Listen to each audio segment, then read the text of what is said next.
वसई विरार महापालिकेच्या अत्यंत महत्त्वाच्या स्थायी समिती सभापती पदाची निवडणूक 5 मार्च 2026 रोजी होत आहे।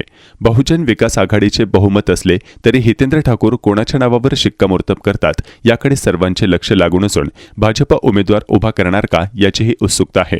वसई विरार महापालिकेच्या महापौर, उपमहापौर, सभागृह नेता आणि विरोधी पक्षनेता निवडीनंतर आता सर्वांचे लक्ष स्थायी सभापती पदाच्या निवडीकडे लागले आहे। स्थायी समितीच्या सभापती पदाची निवड ही येत्या 5 मार्चला होणार आहे।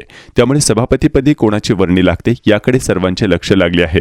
वसई विरार महापालिकेच्या सर्वात महत्त्वाच्या असणाऱ्या स्थायी समिती सदस्यांची निवड ही 20 फेब्रुवारीला पार पडलेल्या पहिल्या महासभेत करण्यात आली होती। यावेळी 16 सदस्यांची निवड झाली होती।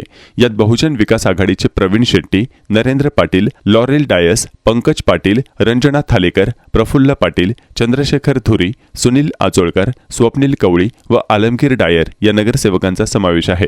तर भाजपमधून प्रज्ञा पाटील, महेश सरवणकर, दर्शना त्रिपाठी, निलेश चौधरी, जितेंद्र पाटील, अभय कक्कड या नगरसेवकांची स्थायी समिती सदस्यपदी नियुक्ती करण्यात आली आहे। त्यामुळे पुढील 1 वर्षाच्या कालावधीसाठी 16 नगरसेवकांची स्थायी समितीपदी वर्णी लागणार आहे। या 16 सदस्यांमधूनच सभापतीपदाची निवड होणार आहे। सभापती निवडीचा कार्यक्रम विभागीय आयुक्तांच्या सूचनेनुसार 5 मार्च 2026 रोजी लावण्यात आला आहे।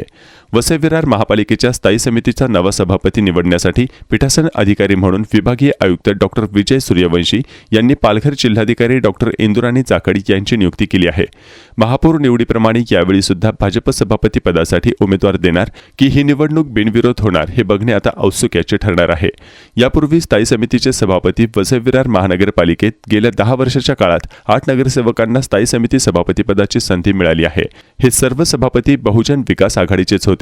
जितेंद्र शहा आणि नितीन राऊत या दोघांना या पदावर राहण्यासाठी 2 वर्षाच्या कालावधीसाठी संधी मिळाली होती। तर नारायण मानकर, अजो पाटील, संदेश जाधव, अफिक शेख, सुदेश चौधरी आणि प्रशांत राऊत यांना सभापती पदावर 1 वर्षाच्या कालावधीसाठी विराजमान होता आले होते। बहुजन विकास आघाडीकडे बहुमत असल्याने त्यांचाच सभापती होणार हे निश्चित आहे आणि या पदासाठी माजी महापौर प्रवीण शेट्टी, चंद्रशेखर धुरी, पंकज पाटील, रंजना थालेकर अशा विविध नावांची चर्चा आहे।